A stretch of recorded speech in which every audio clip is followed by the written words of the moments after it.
Knowledge energy में आपका बहुत बहुत स्वागत है साथियों।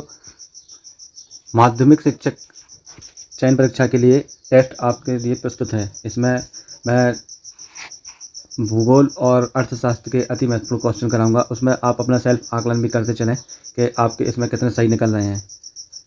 तो इसमें पहला प्रश्न है, साइलेंट वैली कहाँ स्थित है?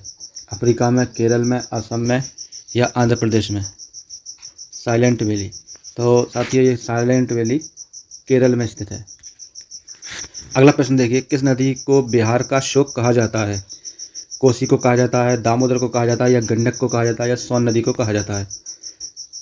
तो साथियों ये कोसी नदी को बिहार का शोक कहा जाता है। अगला प्रश्न देखिए, भारत में सबसे ऊंचा पठार कौन सा है? दक्षिणी पठार, छोटा नागपुर का पठार, लद्दाख का पठार या बघेलखंड का पठार? भारत में सबसे ऊंचा पठार कौन सा है? तो इसके 4 ऑप्शन आपने देख लिए हैं। इसमें सही आंसर रहेगा छोटा। इसमें सबसे पूछा गया है कि सबसे ऊंचा पठार, तो सबसे ऊंचा पठार ये लद्दाख का पठार रहेगा साथियों। अगला प्रश्न देखिए, भागीरथी और अलकनंदा नदी का संगम कहाँ पर होता है? ये देवप्रयाग में होता है या रुद्रप्रयाग में होता है या विष्णुप्रयाग में होता है या कर्णप्रयाग में होता है? यानी ये पूछ रहे हैं भागीरथी नदी है और अलकनंदा नदी है, ये कहाँ पर मिलती हैं? तो इसका सही आंसर रहेगा साथियों, ये देवप्रयाग नामक स्थान पर दोनों का संगम होता है।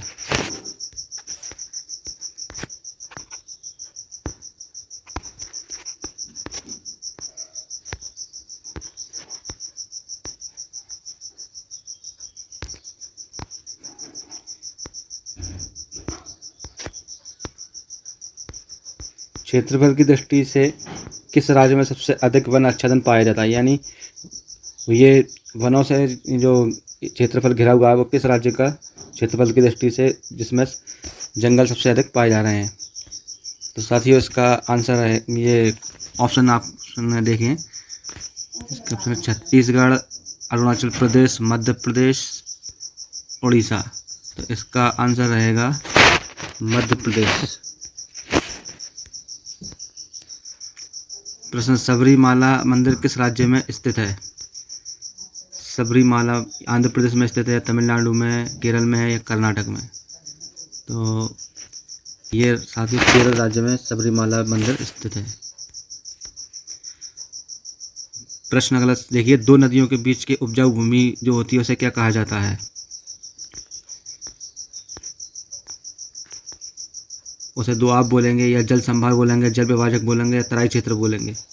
तो साथियों दो नदियों के बीच जो क्षेत्र पाया जाता है उपजाऊ उसे दोआब कहते हैं। अगला प्रश्न है, जूट का उत्पादन भारत में किस राज्य में सर्वाधिक होता है?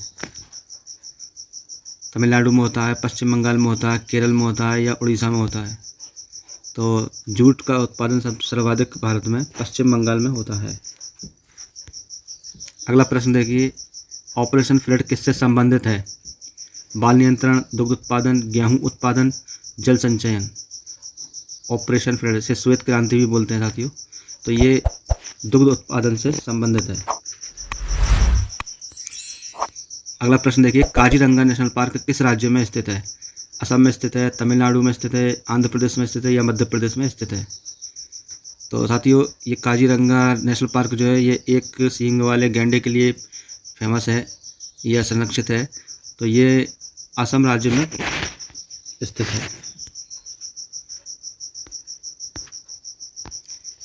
अब साथियों ये इकोनॉमिक्स के क्वेश्चन देखिए, क्योंकि ये माध्यमिक शिक्षक चयन परीक्षा में जिनका विषय सामाजिक विज्ञान है यानी एसएसटी, उन्हें अर्थशास्त्र, इतिहास, भूगोल और राजनीति में से प्रश्न पुटअप होंगे। तो उसी की तैयारी क्रम में ये अर्थशास्त्र के क्वेश्चन देखिए आप। प्रश्न है इसमें, मुद्रास्फीति किस कारण होती है? इसके ऑप्शन है मुद्रा पूर्ति में वृद्धि तथा उत्पादन में ह्रास, उत्पादन में ह्रास, उत्पादन में वृद्धि, मुद्रा पूर्ति में वृद्धि। तो इसका आंसर रहेगा मुद्रा पूर्ति में वृद्धि तथा उत्पादन में ह्रास।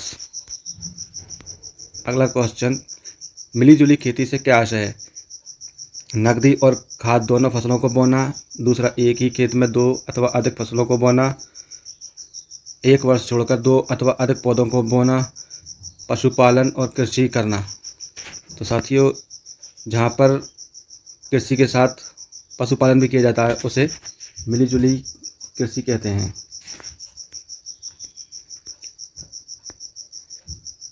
अगला प्रश्न है, मुद्रास्फीति को रोकने के लिए कौन सा सरकार द्वारा किए जाने वाला एक उपाय नहीं है? उपभोग में बढ़ोतरी है, या उत्पादन में वृद्धि है, या घाटिया वित्तीय में कमी है, या कराधान के उपाय हैं? तो साथियों, इसका सही आंसर रहेगा उपभोग में बढ़ोतरी, यानी ये इसमें सरकार का काम नहीं है।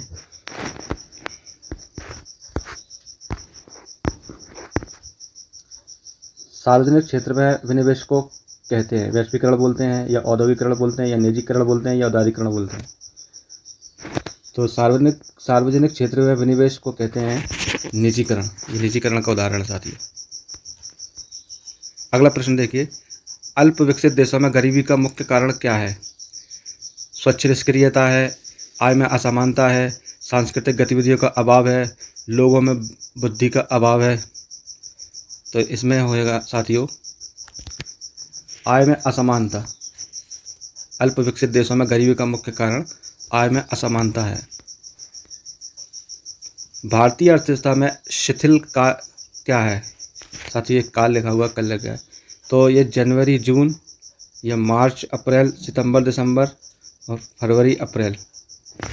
तो इसका सही आंसर रहेगा जनवरी जून, जनवरी से जून।